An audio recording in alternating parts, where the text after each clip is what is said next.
I'm not going to say, no, I'm not going to mention COVID. I'm not going to say, oh, I'm going to play hardball with China. I'm going to play hardball with you, President Xi. No. We're going to be very nice. They're going to be very nice. And we'll see what happens. But ultimately, they have to make a deal because otherwise they're not going to be able to deal in the United States. And we want them involved. But they have to, and other countries have to make a deal. And if they don't make a deal, we'll set the deal. Because we're the ones that set the deal. Scott and Howard and myself and others, we're going to be setting the deal. And it'll be a fair deal for everybody. And it'll be, I think it's a process that's going to go pretty quickly. We've spoken.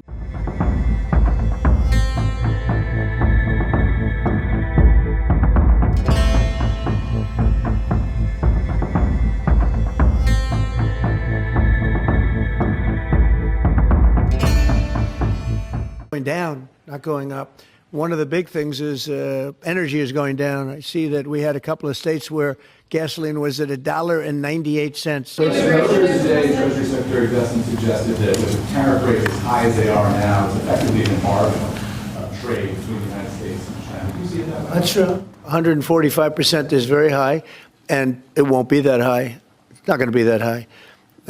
It got up to there. We were talking about fentanyl, where various elements built it up to 145. No, it won't be anywhere near that high. And what level do you think it'll come down to if you haven't? It'll come down substantially, but it won't be zero. It used to be zero. We were just destroyed. China was taking us for a ride, and just not going to have. It's not going to happen. We're going to be very good to China. Have a great relationship with President Xi, but they would make billions and billions and billions of dollars a year, and they would build their military out of the United States and what they made, so that won't happen. But they're going to do very well, and I think they're going to be happy, and I think we're going to live together very happily and ideally work together. So I think it's going to work out very well.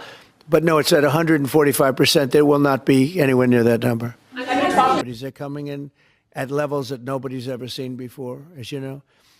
Jensen came in for $500 billion. You saw that. Great guy, highly respected. Mr. President, you said you're ultimately going to make a deal with China, but where do things stand right now? Have you talked to him? My relationship, my relationship with President Xi is great. It's been great for a long time. We've had a very good relationship, and I think we'll make a deal with China. Mr. President, in your meeting with... If we don't make a deal, we'll set it. We'll just set the number, and I think they'll want to be a part of the United States. We're doing great. This is the golden age, as Paul said. We're talking about the golden age. There will never be a time like this, in my opinion. And China wants to be a part of that, too. To my friends, my family, my colleagues who've worked with me throughout my career and helped make my appointment